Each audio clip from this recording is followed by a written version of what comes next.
Hello, today is Tuesday, August 26, 2025. And here's me, Jason Shapiro, trying to talk about it.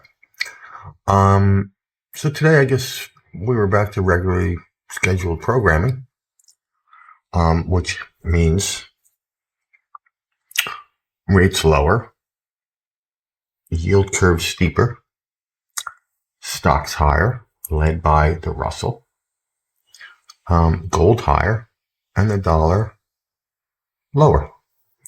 It's been what this bull run has been about, and that's what we did today. So we're kind of back on it. We didn't take out all of yesterday's losses, although in the Russell we were pretty close. And the Nasdaq we pretty much did. S&P pretty much did, and the Dow didn't. And that's, to me, how the bull market should look. You want it to be led by Nasdaq. So, that's what it was today. We're back on it. And I think clearly no one's really going to make any big decisions before Nvidia. No one's going to make any big decisions before the inflation numbers come out. This whole thing is, at this point, the whole narrative is based on the whole interest rate thing. And until the market can do something other than what it should do in that, then that's kind of where we are.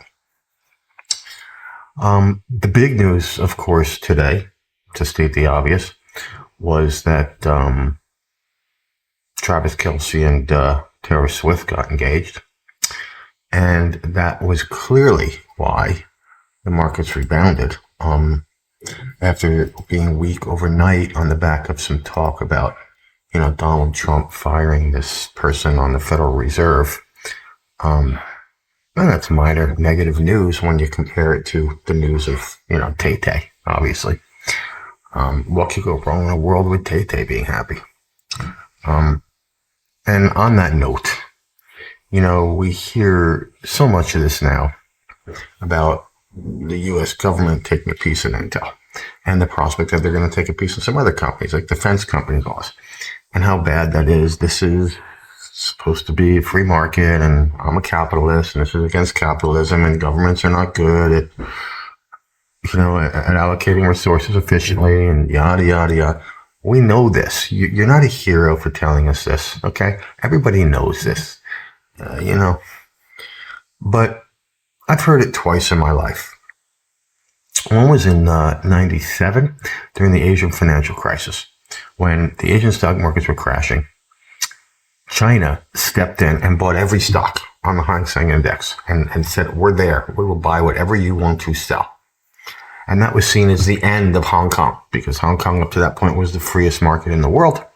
That was why it was what it was. And the Chinese government stepping in the way they did was seen as very negative to that idea. Well, you know what? That was the bottom of the Hang Seng Index when they did that. In the end, they ended up selling what they bought and giving that money that they made back to people of Hong Kong. In 2008, during the crash, when the U.S. government stepped in and did a lot of things, okay? That was seen as terrible, right? From the macro crew. Because they were printing all this money, that was going to be inflationary, this was socialism, there shouldn't be this stuff, yada, yada, yada. And you know what? That worked too, okay? I'm not saying this is that. I'm not even saying this is positive. I'm just saying, who cares, right? The market don't care. The market went up today on the back of this news. So we are here to trade the market. If you want to sit and have, philosophical discussions about free markets and how they're supposed to work on it, great. Let's sit down at a table and talk about that all the time. But we're here to talk about markets and to, more importantly, trade markets and make money in markets. And the market is not hating this idea. Okay, you might hate it. I might hate it. But we don't trade what you and I hate or love. We trade the markets. And to this point, the markets are not loving that. Should the markets ever go down? Do I think these things maybe add to it and make it worse? Yes, but that's not where we're at right now. Okay? And it's the same thing with this Fed thing. The Fed has to have independence. That's the most important thing. Okay, I'm not here to disagree with that. But the market is disagreeing with that right now. Okay? Is it stupid? Oh, he's going to take over the Fed and therefore he's going to get rates lower the way he wants it and all that. Is that stupid? Maybe. But if it's going to explode markets higher, then what do you care if it's stupid? You know what I mean? If it's going to explode gold higher, then be long gold. If it's going to explode other assets higher, like whatever, stocks or whatever, then be long there. Make money out of it. You know, rather than sit here and argue and have philosophical, we're not professors, okay? We're moron traders. And moron traders, all we want to do is make money out of this, all right? Instead of having this philosophical debate. And people do it all the time. And they lose money all the time doing it. This is what I think. The market's arguing with what I think, so I'm going to go with what I think and go against the market. I'd rather go with the market and against what I think. Let the market, I say it a billion times a day, let the market confirm what you think first before you do something. This is not confirming that, okay? You think this is the end of the world, you think this is the end of America, you think this is the end of free markets, okay.